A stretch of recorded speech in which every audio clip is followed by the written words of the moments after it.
ॐ अज्ञानतिमिरान्धस्य ज्ञानाञ्जनशलाकया चक्षुरुन्मीलितं येन तस्मै श्रीगुरवे नमः।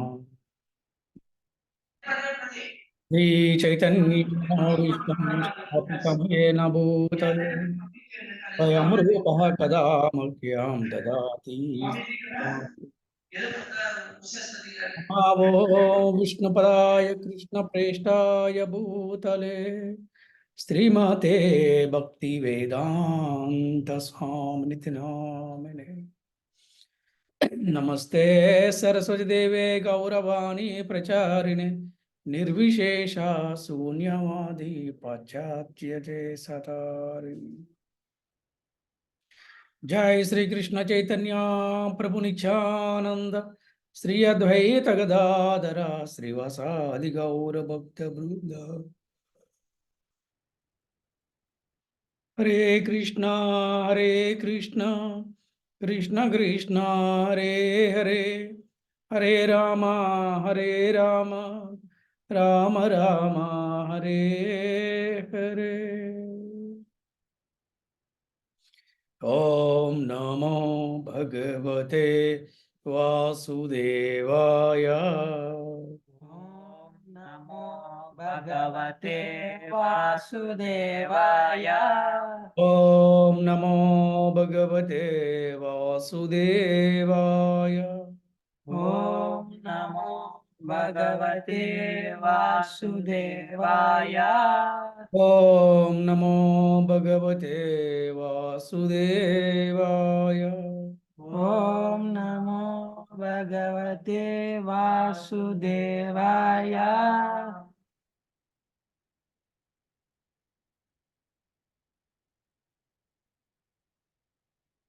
హరే కృష్ణ. ఈనాటి భగవద్గీత క్లాస్కి వచ్చిన భక్తులందరికీ కూడా ఆత్మీయ ఆహ్వానం పలుకుతున్నాము. హరే కృష్ణ. హరే కృష్ణ. హరే కృష్ణ.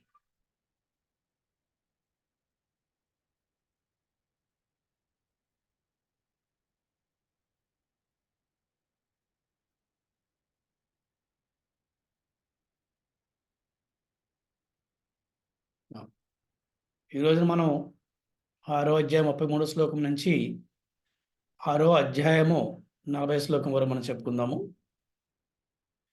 నిన్న మనము 6వ అధ్యాయము 25 శ్లోకం నుంచి 32 శ్లోకాలు చెప్పుకున్నాము. 2 శ్లోకాల్లో శ్రీకృష్ణ భగవానుడు చెప్పాడు యోగం అంటే ఏమిటి, మనస్సుని ఏ విధంగా స్థిరంగా ఉంచాలి, ఏ విధంగా ధ్యానం చేయాలి, ఇలాంటి విషయాలన్నీ కూడా మనం చాలా చర్చించుకున్నాము. మరి ముఖ్యంగా యోగికి ఉన్నటువంటి గుణాల గురించి మనం నిన్న చాలా చక్కగా చర్చించుకున్నాం.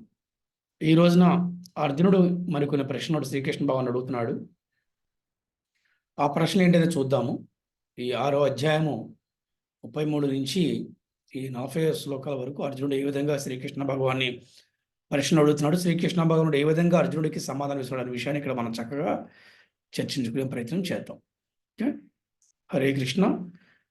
శ్లోకం చదవండి ఎవరైనా.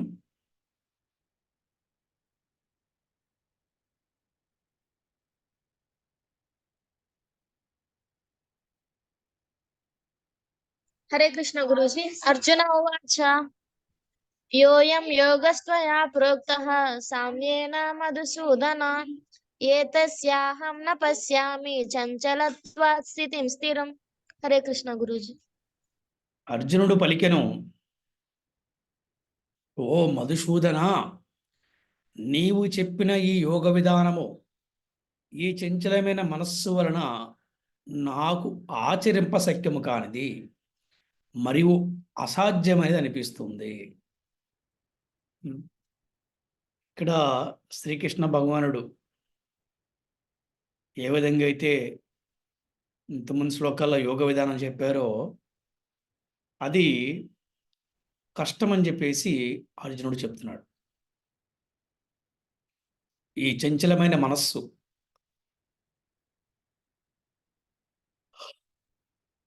అంటే అర్జునుడు ఉద్దేశం ఏంటంటే, నువ్వు చెప్పినంతా కూడా కరెక్టే, కానీ అది నాకు ఆచరించడం చాలా అసాధ్యమైందని చెప్పి అర్జునుడు శ్రీకృష్ణ భగవాన్ని అడుగుతున్నాడు అనమాట. ఓకే, నెక్స్ట్ శ్లోకం కంటిన్యూ చేయండి తల్లి.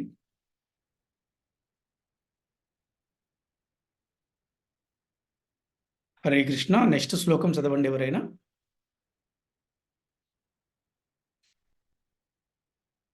హరే కృష్ణ గురుజీ, ధన్యవాదాలు.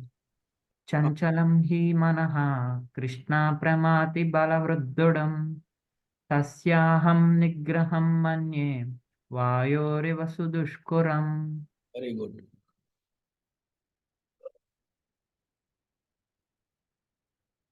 ఓ కృష్ణ, ఈ మనస్సు చాలా చంచలమైనది, అల్లకల్లోలమైనది, బలమైనది మరియు మూర్ఖపు పట్టుగలది.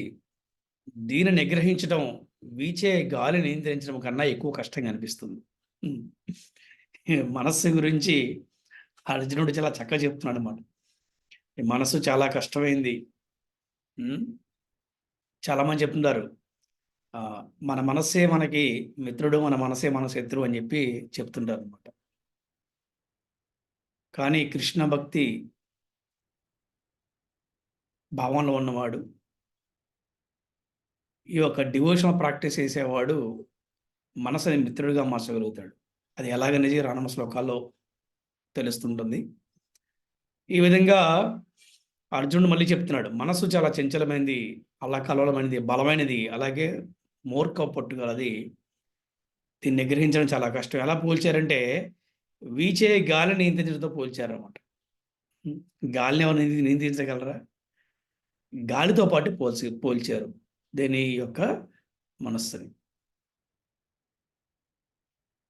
హరే కృష్ణ. శ్లోకం చదవండి. హరే కృష్ణ గురుజీ. హరే శ్రీ భగవాన్ ఉవాచ అసంశయం మహాబాహో మనో దుర్గ్రహం చలం అభ్యాసేన తు కౌంతేయ వైరాగ్యేన చ గృహ్యతే. ఇక్కడ శ్రీ భగవాను వాచ, శ్రీకృష్ణ పరమాత్మ ఇలా ఉంటున్నాడు, ఓ కుంతీపుత్ర, నువ్వు చెప్పింది నిజమే. మనస్సు అనేది నిగ్రహించడం చాలా కష్టమైందే నిజంగా. కానీ అభ్యాసము మరియు వైరాగ్యం నుంచి దాన్ని నిగ్రహించుకోవచ్చు. అభ్యాసం డివోషనల్ ప్రాక్టీస్.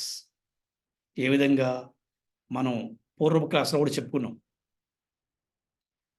ఈ కలియుగ ధర్మైనటువంటి హరినామ జపం చేయటం, భగవద్గీత భాగవత శ్రవణం చేయటం, ఈ సంకీర్తన ఉద్యమంలో పాల్గొనడం, నిరంతరం కూడా కృష్ణ స్మరణలో ఉండటం, ఇవన్నీ చేయటం వల్ల ఇది నిజమైనటువంటి అభ్యాసం అన్నమాట. ఈ అభ్యాసం ద్వారా ఏమొస్తుందంటే వైరాగ్యం వస్తుంది. వైరాగ్యం అంటే ఏమిటంటే ఈ భౌతికమైన వ్యక్తుల పట్ల, భౌతికమైనటువంటి విషయాల పట్ల డిటాచ్మెంట్. వైరాగ్యం అంటే భగవంతుని వదులుకోమని అర్థం కాదు. అంటే భగవంతుడి పట్ల అటాచ్మెంటు, ఈ భౌతికమైన జగత్తు పట్ల డిటాచ్మెంట్, ఇది వైరాగ్యం అంటే. These are right definition of detachment అనమాట.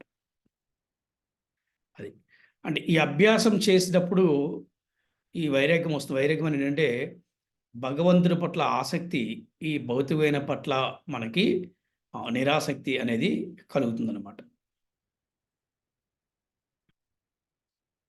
నెక్స్ట్ శ్లోకం చదవండి. హరే కృష్ణ.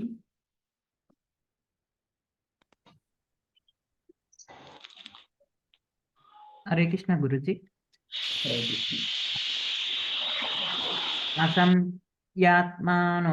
అసంయాతాత్మానో యోగో దుష్ప్రాప ఇతి మే మతిః వశ్యాత్మానతు యథాత శక్యో వాప్తుముపాయతః. మనస్సు అదుపులో లేని వాడికి యోగము కష్టతరమైనది. కానీ మనస్సును నిగ్రహించుట నేర్చుకున్న వారు మరియు సరియైన పద్ధతిలో పరిశ్రమ చేసేవారు యోగములో పరిపూర్ణత సాధించవచ్చు. ఇది నా అభిప్రాయం. మనస్సు అదుపులో లేకపోతే యోగము కష్టము. కానీ మనస్సును నిగ్రహించ నేర్చుకున్న వారు అలాగే సరి అయిన పద్ధతిలో పరిశ్రమ చేసేవారు. అంటే ఏంటంటే ఆ పరిశ్రమ ఎలా చెప్పాలంటే ప్రాక్టీస్ చేసేవారు. యోగములో పరిపూర్ణ సాధించవచ్చంట. అంటే ఒక సరి అయినటువంటి పద్ధతితో. అంటే ఎలా అంటే ఒక ప్రామాణికమైన గురువును ఆశ్రయించటం, వారు చెప్పినటువంటి ఆదేశాలను పాటించటం ఏంటి ప్రిస్క్రైబ్డ్ డ్యూటీస్ అంటారు. గురువుగారు ఏం చెప్పారో చేస్తూ ఉండటం వల్ల కూడా మనము పరిపూర్ణత సాధించవచ్చు.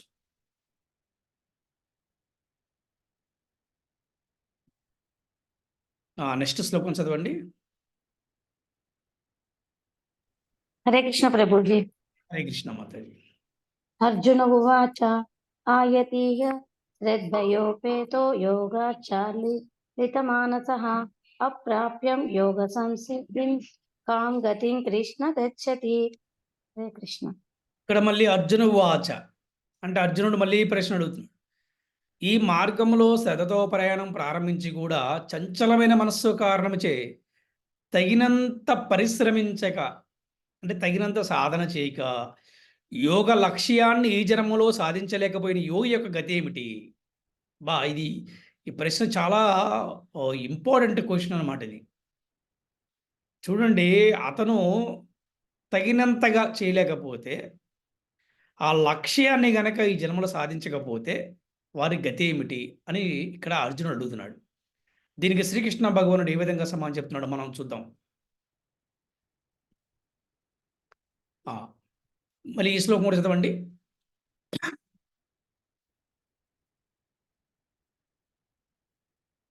హరే కృష్ణ గురుజీ. హరే కృష్ణ. కచ్చిన్నో భ్రయ విభ్రష్ట చిన్నాభ్రమేవ నశ్యతి అప్రతిష్టో మహాబాహో విమూఢ బ్రాహ్మణః పతి. యోగ మార్గము నుండి దారి తప్పిపోయిన వ్యక్తి భౌతిక మరియు ఆధ్యాత్మిక విజయాల నుండి భ్రష్టుడైపోడా? ఓ కృష్ణ, అతను విడిపోయి చెదిరిన మేఘం వలె ఉభయభ్రష్టుడే ఎటు కాకుండా పోడా అని అడుగుతున్నాడు. అంటే ఇక్కడ చూడండి, అతను తగినంత అభ్యాసం చేయకపోతే, అతను లక్ష్యాన్ని గారు సాధించగలేకపోతే అతని పరిస్థితి ఏమిటి? ఇక్కడేం అడుగుతున్నాడంటే ఆ వ్యక్తి భ్రష్టుడైపోతాడు కదా. ఈ యోగ మార్గం తప్పిపోతే భౌతికంగా మరియు ఆధ్యాత్మిక రెండింటి నుంచి కూడా భ్రష్టుడైపోతాడు కదా అంటున్నాడు. ఎటు కాకుండా పోడా అని చెప్పి మళ్ళీ ప్రశ్న అడుగుతున్నాడు ఇక్కడ.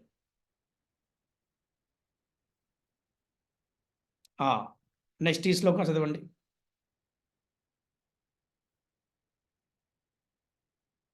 హరే కృష్ణ గురుజీ. హరే కృష్ణ. ఏతన్మే సంశయం కృష్ణ చేత్తు మర్హస్య శేషతః త్వదన్యః సంయస్యాస్య చేత్తాన హ్యుపపద్యతే. ఓ కృష్ణ, నా ఈ సందేహమును పూర్తిగా నివృత్తి చేయము. మరిక నీకన్నా ఇది చేయగలవారు ఎవరున్నారు? ఈ సందేహాన్ని నువ్వు తెప్పితే నాకు ఇంకెవరు చేస్తారు? అందుకే నీ సందేహాన్ని తీర్చు. ఏ సందేహం ఆయన ఏమడిగాడు? ఏ సందేహాన్ని అడిగాడు? బ్యాక్ టు శ్లోక 37లో అడిగాడు. అంటే అతని గనక తగినంత సాధన చేయకుండా ఈ యొక్క లక్ష్యాన్ని అంటే భగవంతుడు చేరిన లక్ష్యాన్ని కనుక సాధించలేకపోతే అతని గతి ఏమిటి? మళ్ళీ 35 శ్లోకంలో అడిగాడు, అటువంటి వాడు భౌతిక మరియు ఆధ్యాత్మిక విజయాల పట్ల భ్రష్టుడైపోతాడు కదా, మరి అతని పరిస్థితి ఏంటి అడిగాడు. మళ్ళీ 39 శ్లోకంలో అడిగాడు, ఓ కృష్ణ, ఈ సందేహాన్ని పూర్తిగా నివృత్తి చేయము. నీవు తప్పితే ఇంకెవరు చేస్తారు అని చెప్పి అడుగుతున్నాడు. 40 శ్లోకంలో శ్రీకృష్ణ భగవాన్ కన్క్లూజన్ ఇస్తున్నాడు. శ్లోకం చదవండి.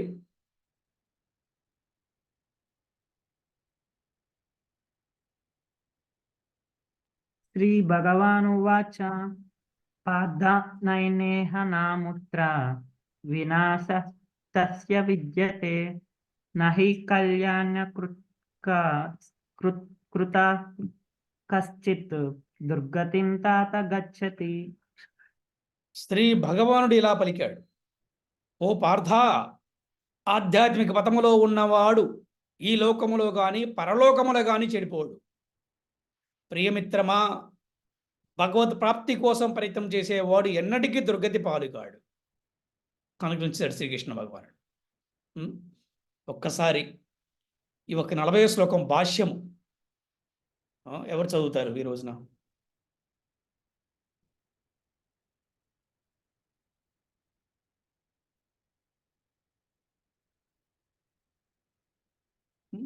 పద్మజ?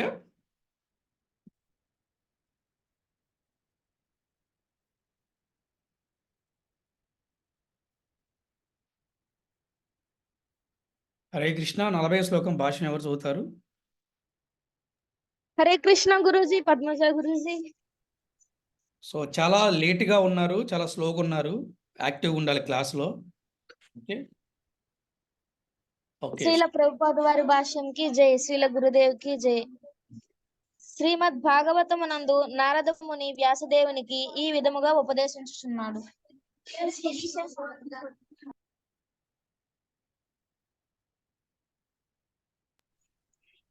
త్యక్త్వా స్వధర్మం చనరాంబుజం హరేర్భజన్న పక్వోద పతే తతో యది యత్ర క్వ వాదభత్రాభుష్య కిం కో వార్ధ అపోప్త భజతాం స్వధర్మతః. ఎవరైనను భౌతిక వాంఛలనన్నింటినీ విడిచి దేవాది దేవునికి పూర్తిగా శరణు పొందినచో ఏ విధమైన నష్టము గాని పతము గాని కలగబోదు.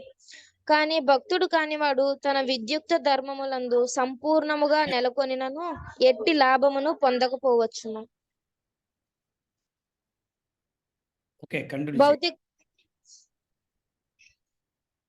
కంటిన్యూ చేయండి.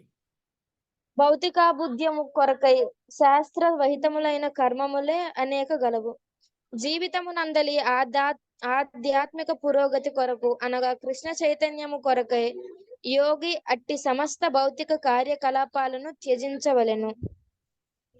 ఎవరైనాను పూర్తిగా కృష్ణ చైతన్యమును అనుసరించినచో దాని ద్వారా అతడు అత్యున్నత పరిపూర్ణత్వమును పొందవచ్చును. కానీ అట్టి పరిపూర్ణత్వ స్థితిని పొందజాలనచో అతడు భౌతికముగాను మరియు ఆధ్యాత్మికముగాను నష్టపోవచ్చునని ఎవరైనాను వాదింపవచ్చును. విద్యుక్త ధర్మములను విధిగా నిర్వహింపని వాడు తత్ఫలితములను అనుభవింపవలసి వచ్చినను శాస్త్ర గ్రంథములందు నిర్దేశింపబడినవి.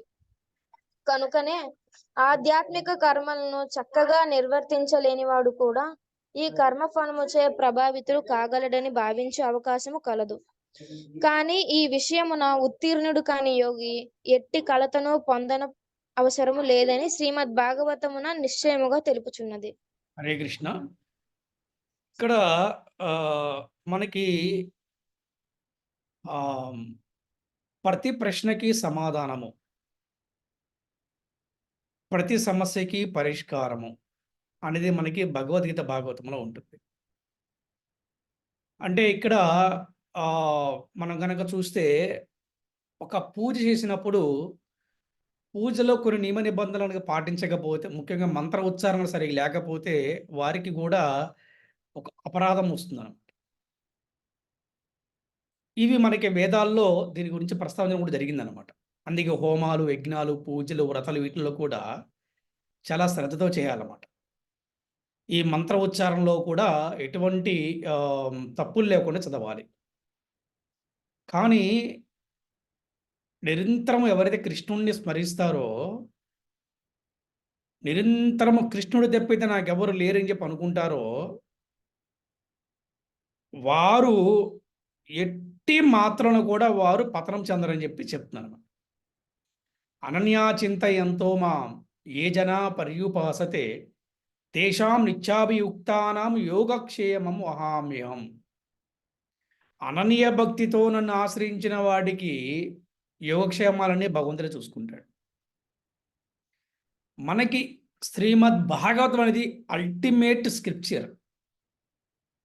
భాగవతాన్ని మించిన శాస్త్రము ఇంతవరకు లేదు, రాబోదు కూడా. అందుకని శ్రీమద్ భాగవతం చాలా చక్కగా వివరించింది. ఏంటంటే జనరల్గా తన యొక్క విద్యుత్ ధర్మాలను విధిగా నిర్వహించిన వాడు ఆ ఫలితాన్ని అనుభవించాలి, అది పాపమైన పుణ్యమైన. కానీ ఇక్కడ ఏం చెప్తున్నారంటే శ్రీమద్ భాగవతమును మాత్రము ఎవరికి ఎటువంటి చింత అవసరం లేనటువంటి వాడికి అని చెప్పి అంటున్నారన్నమాట. ఎందుకంటే ఇక్కడ అతను కృష్ణ భక్తి రసభావనలో ఉన్నాడు కాబట్టి, కృష్ణ స్మరణలో ఉన్నాడు కాబట్టి ఇతను పతనము చెందే అవకాశం లేదు. అందుకే చూడండి, శాస్త్రం చెప్తుంది అన్ని అవతారాల కల్లా కృష్ణ అవతారం ఉత్కృష్టమైందని చెప్తారనమాట. ఇది అందరూ కూడా చెప్పేదే. ఎందుకంటే వైకుంఠములో విష్ణుమూర్తి అక్కడ ఉండి పరిపాలన, ఈ సృష్టి పరిపాలన సాగిస్తున్నప్పుడు ఆయన కూడా కొన్ని నియమ నిబంధనలు, కట్టుబాట్లను అనుసరించవలసి వస్తుందన్నమాట. ఇది భక్తుల్ని అనుగ్రహించటంలో. అలాగే మనము శ్రీరామచంద్రమూర్తిని మనం చూసాం.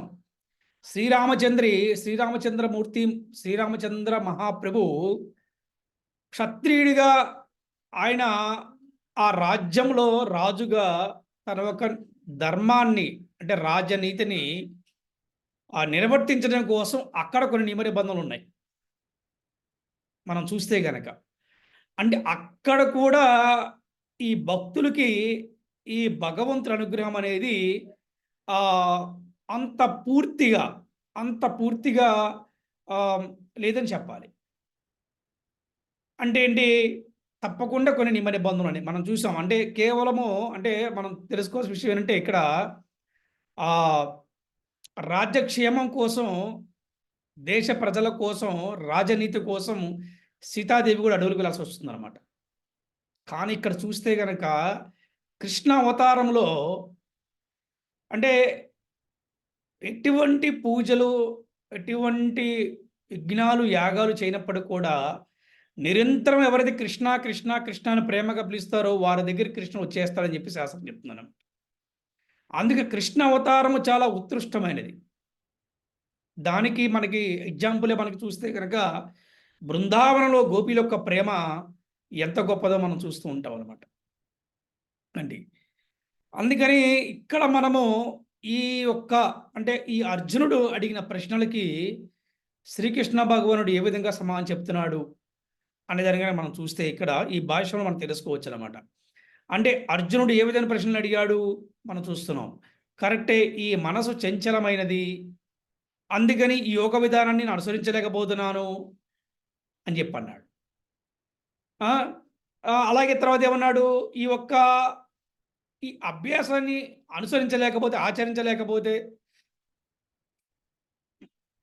అతను భ్రష్టుడైపోతాడు కదా, అతని పరిస్థితి ఏంటి, అటు ఆధ్యాత్మికంగా ఇటు భౌతికంగా. చాలామందికి ఈ ప్రశ్న ఉంటుంది ఈ మానవ సమాజంలో కూడా మనం గుర్తు చేసుకుంటే. ఫర్ ఎగ్జాంపుల్, అతను ఒక చదువు మానేసి భక్తులకు ఫుల్ టైం వెళ్ళిపోయాడు. అరే, భక్తులకు ఫుల్ టైం వెళ్ళిపోయాడు, భక్తిలోనూ ఉత్తీర్ణత సాధించలేదు, అలాగని చదువులో కూడా ఉత్తీర్ణత సాధించలేదు, ఈ పరిస్థితి ఏంటని చెప్పి అనుకుంటారు. కానీ శ్రీకృష్ణ భగవానుడు ఏ చిన్న సేవను కూడా మర్చిపోడు అని మనకి శ్రీమద్ భాగవతం మనకి సూచిస్తుంది అన్నమాట. అతను ఎంత చిన్న సేవ చేసినా కూడా అతనికి భగవంతుడు పూర్తి రక్షణ ఇస్తాడని చెప్పి మనకి చెప్తుందన్నమాట. అంటే సమయాన్ని బట్టి, సందర్భాన్ని బట్టి ఎప్పుడు అతనికి ఏది మంచిదో అది భగవంతుడు తప్పకుండా చేస్తాడనమాట. అప్పటి వరకు మనం తప్పకుండా వెయిట్ చేసి ఉండాల్సిన అవసరం ఉంది. అలాగే ఒక ఉద్యోగం మానేసిన వ్యక్తి ఈ భక్తులకు వెళ్ళి ఈ భక్తులు కూడా పరిపూర్ణత సాధించలేకపోతే, అరే ఉద్యోగం వదిలేశాడు, ఈ భక్తులు కూడా పరిపూర్ణ సాధించలేదు, ఇతని పరిస్థితి ఏంటి అని చెప్పి మానవ సమాజంలో చాలామంది అనుకుంటూ ఉంటారు. కానీ దానికి కొద్దిగా టైం కావాల్సి వస్తుంది అన్నమాట. అంటే భగవంతుడు తెలుసు మనకి ఎప్పుడు ఏది అవసరమో, మనకి ఎప్పుడు ఏది శ్రేష్టమో, మనకి ఎప్పుడు ఏది మంచిదో తప్పకుండా భగవంతుడు చేస్తాడు. అప్పుడు వరకు మనం ఎలా ఉండాలంటే ఓర్పుతోటి, సహనంతోటి, ఇంకా ముఖ్యమైనది అంటే విశ్వాసముతో ఉండాలన్నమాట. దీనికే మనకి బెస్ట్ ఎగ్జాంపుల్ ఎవరంటే పాండవులు అనమాట. అంటే విశ్వాసాన్ని కూడా మనం ఎక్కడ కూడా చెక్కు చెదరకుండా మనము ఉండాలి. ఈ విశ్వాసం అనేది మనకి చాలా చాలా ఇంపార్టెంట్.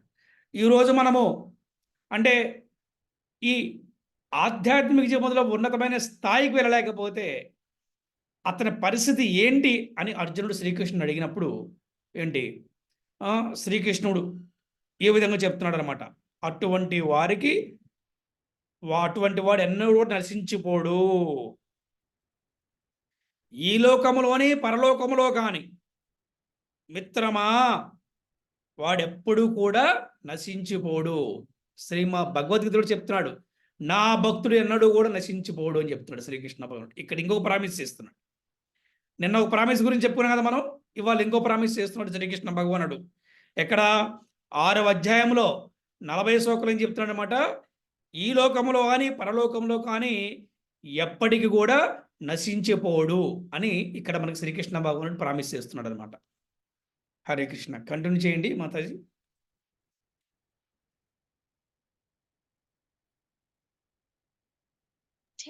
నిర్దిష్ట ధర్మములను పరిపూర్ణముగా నిర్వహింపనందుకు అతడు దుష్ఫలితములకు గురి అయినను ఎట్టి నష్టము పొందడు. ఎందుకనగా శుభప్రదమైన కృష్ణ చైతన్యము ఎన్నడూను విస్మరింపబడదు. అంతేకాకుండా ఆ విధముగా నెలకొనినట్టి వాడు తదుపరి జన్మమున నిమ్న కులములో జన్మించినను దానిని కొనసాగింపవలెను. అట్లుగాక మానవుడు విద్యుక్త ధర్మములను శ్రద్ధగా నిర్వహించినను కృష్ణ చైతన్యము లేనివాడైనచో శుభ ఫలములను పొందలేకపోవచ్చును. దీనిని మనం ఈ కింది విధములుగా అర్థం చేసుకొనవచ్చును. మానవులను క్రమబద్ధులు కాని వారిని 2 భాగములుగా విభజించవచ్చును. మరు జన్మను గూర్చిన జ్ఞానము ఏ మాత్రము లేకుండా లేదా ముక్తిని గూర్చిన చింతను కలిగి ఉండక కేవలము పశుప్రాయమైన ఇంద్రియ తృప్తి అందే నెలకొని ఉండేది వారు క్రమబద్ధులు కానివారు. శాస్త్ర గ్రంథములందు నిర్దేశింపబడిన విద్యుక్త ధర్మములను సిద్ధాంతములను విధిగా అనుసరించువారు క్రమబద్ధులు. క్రమబద్ధులు కానివారు నాగరికులైనను అనాగరికులైనను విద్యావంతులైనను విద్య లేని వారైనను బలవంతులైనను బలహీనులు అయినను సర్వులు పశువృత్తులతో నిండియుందురు. వారి కార్యము లేనప్పుడు శుభప్రదములు కాజాలవు. వారి కార్యములు ఎప్పుడునూ శుభప్రదములు కాజాలవు. ఎందుకనగా ఆహార నిద్ర భయ మైథునములను పశువృత్తులతో నెలకొన్నట్టి వారు ఎల్లప్పుడూ దుఃఖపూరితమైన భౌతిక జీవితము నందే శాశ్వతముగా నిలిచియుందురు. అట్లుగాక ఇక్కడ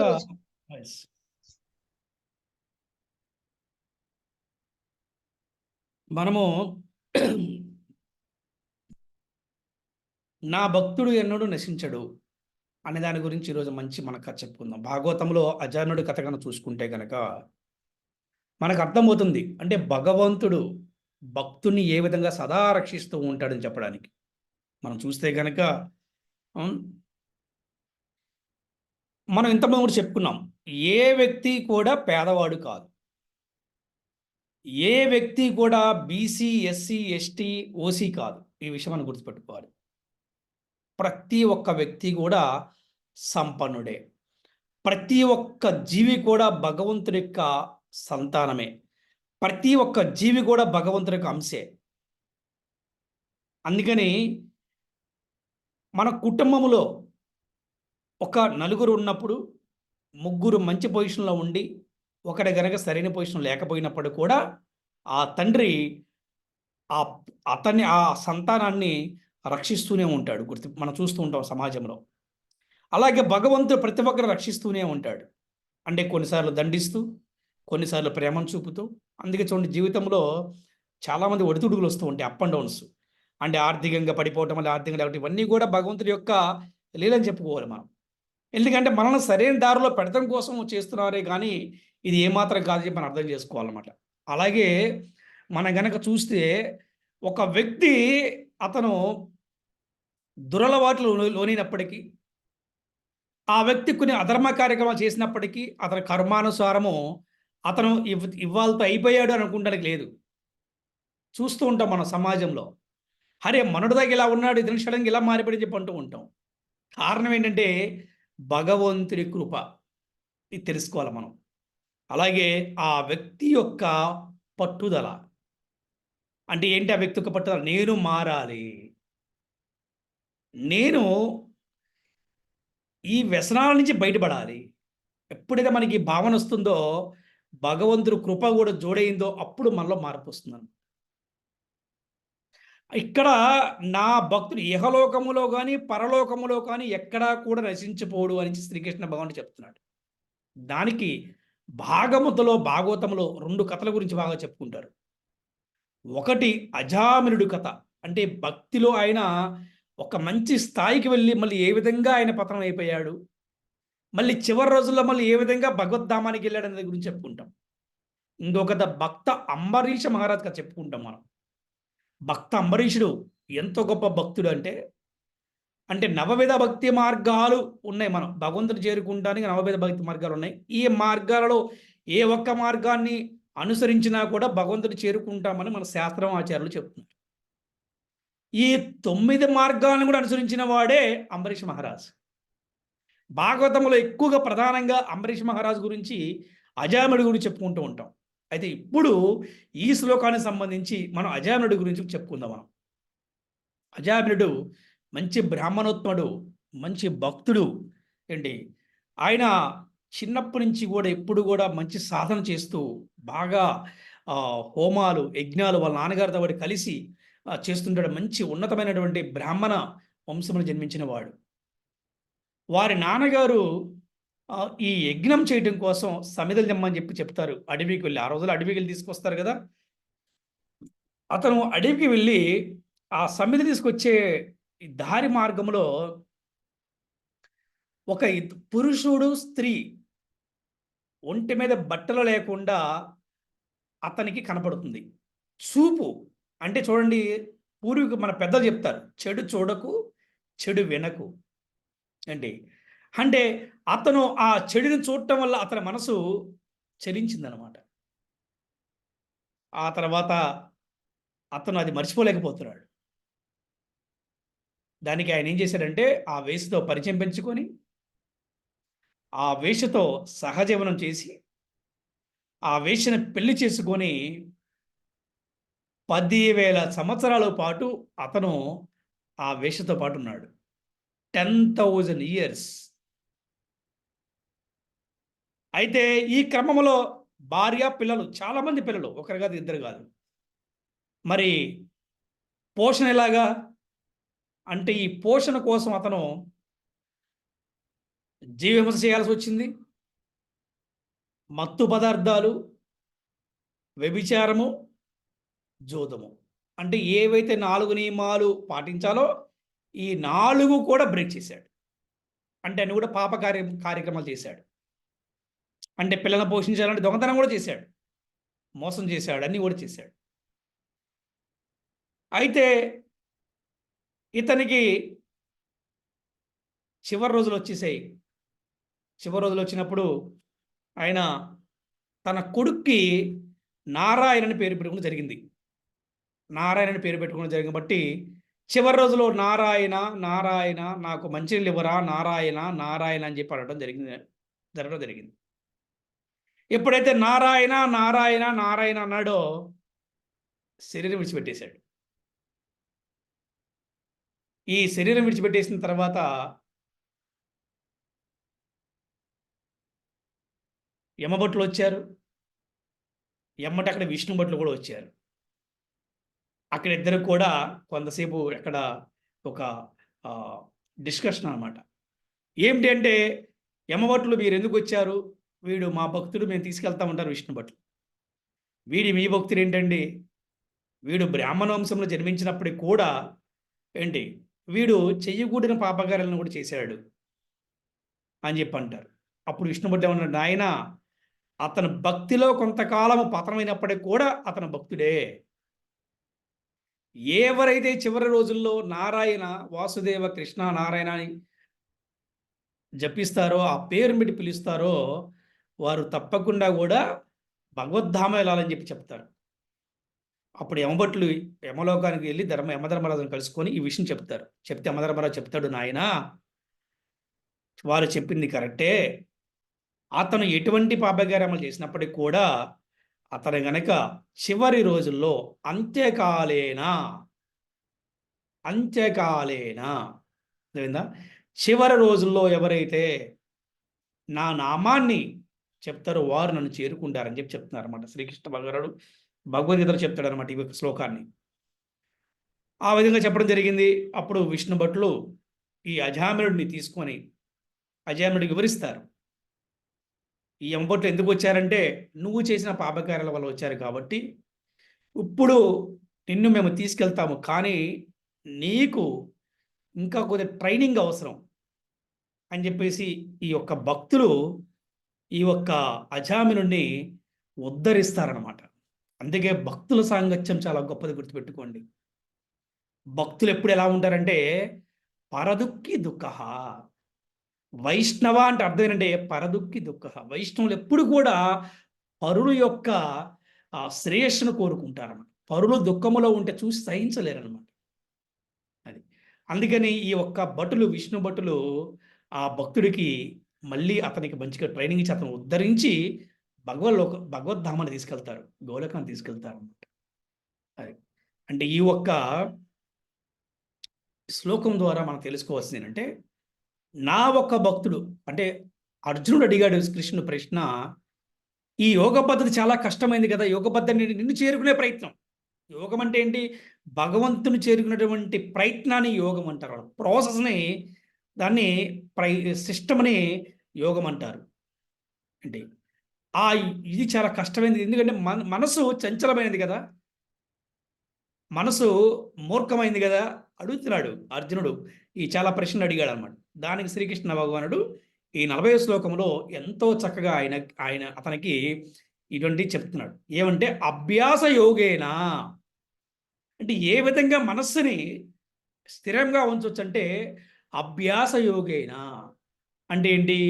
ఈ కలియుగ ధర్మం నుండి హరినామ జపం చేయటం, హరినామ సంకీర్తనలో ఉద్యమంలో పాల్గొనటం, భగవంతుడి నైవేద్యం పెట్టిన దాన్ని ప్రసాదంగా స్వీకరించటం, భగవద్గీత భాగవత శ్రవణం చేయటం, నిరంతరము భగవన్నామ స్మరణలో ఉండటం, ఇంకా చెప్పంటే కృష్ణ భక్తి రసభావిత కర్మలో చేయటం, అంటే కృష్ణుడి కోసమే కర్మ చేయటం చెప్పాలంటే. ఇలా చేస్తూ ఉంటే గనక మనసు తప్పకుండా స్థిరంగా ఉంటుంది. అయితే ఇది చేయలేకపోతే ఏంటని చెప్పి ప్రశ్న అడిగాడు అర్జునుడు. ఇది చేయలేకపోయినా కూడా అతను ఇది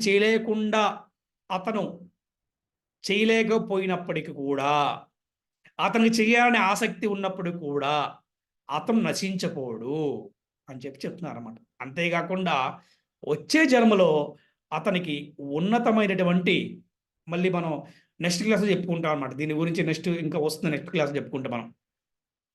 ఉన్నతమైన వంశంలో వాళ్ళు జన్మ తీసుకుంటారంట. ఉన్నతమైన వంశంలో ఎటువంటి? బ్రాహ్మణ, క్షత్రియ, వైశ్య. ఎందుకంటే బ్రాహ్మణ కుటుంబంలో జన్మించారనుకోండి, సహజంగానే బ్రాహ్మణులు ఎలా ఉంటారంటే నిరంతరముడు విగ్రహారాధనలో ఉండి భగవంతుడి సేవలో ఉంటారు. ఇది యొక్క బ్రాహ్మణుల యొక్క ధర్మం అన్నమాట. ఇది మనకు తెలిసిన విషయమే. అంటే వృత్తి అనకూడదు, వృత్తి అనేది అసలు ఎవరికి లేదనమాట. ఇప్పుడు మనం పెట్టుకున్న అందులో వృత్తి అనేది వృత్తి కాదనమాట, ప్రవృత్తి అంటారు. ప్రవృత్తి అంటే ఈ విధంగా ఉంటారు. కాబట్టి ఆ బ్రాహ్మణుల ఇంట్లో ఏ బ్రాహ్మణుడు కూడా భగవంతుడి నైవేద్యం పెట్టకుండా ఆయన ప్రసాదాన్ని స్వీకరించరు. కాబట్టి ఆ ఇంట్లో అతను గనక పుడితే, జన్మ తీసుకుంటే భక్తి బాగా చేయగలుగుతాడు. It is a first option. Next ఏంటంటే క్షత్రియుడు, అంటే రాజుల కుటుంబంలో పుడితే గనక అతనికి ఎటువంటి ఆర్థికంగా ఇబ్బంది ఉండదు. కాబట్టి ఏంటి, అతనికి ఎక్కువగా సేవ చేసే ఉంటారు. కాబట్టి అక్కడ రాజమందిరం కూడా ఉంటుంది. కాబట్టి అతను భక్తి చేయడానికి ఎక్కువ అవకాశం ఉంటుందన్నమాట. మరి వైశ్య అంటే వ్యాపార కుటుంబంలో పుట్టాడనుకోండి, ఎటువంటి ఆర్థికమైన ఇబ్బందులు లేదనుకోండి, ఇంకా బాగా భక్తి చేయొచ్చు అన్నమాట. సంపన్నుల కుటుంబంలో పుడితే, అంటే ఏ భక్తుడైనా కూడా కొంతకాలం భక్తి చేసి ఆ భక్తి గనక ఆపివేస్తే, అక్కడి నుంచి కనుక భక్తి చేయలేకపోతే గనక నెక్స్ట్ జన్మలో అతను ఉన్నతమైనటువంటి జన్మ తీసుకుంటాడు అని శాస్త్రం. ఎందుకు? అక్కడి నుంచి మళ్ళీ భక్తి కంటిన్యూ చేయడం కోసం భగవంతుడు మళ్ళీ ఒక అవకాశం ఇచ్చాడు. మళ్ళీ అక్కడ కూడా భగవంతుడు మర్చిపోయామనుకోండి, మనం ఇంకేం చేయలేం. భగవంతుడు ద బెస్ట్ ఆపర్చునిటీ అని, బెస్ట్ అవకాశం ఇచ్చాడు అనమాట. ఇది అర్జునుడు అడిగిన ప్రశ్నలకి శ్రీకృష్ణ భగవానుడు ఈ 6వ అధ్యాయం 40వ శ్లోకంలో మంచి సమాధానం ఇచ్చాడనమాట. హరే కృష్ణ కృష్ణ కృష్ణ హరే హరే హరే రామ రామ రామ హరే హరే. హరే కృష్ణ.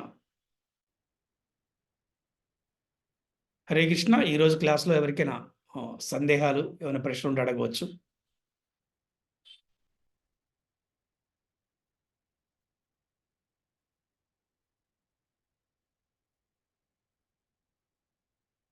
హరే కృష్ణ కృష్ణ కృష్ణ హరే హరే హరే రామ రామ రామ హరే హరే.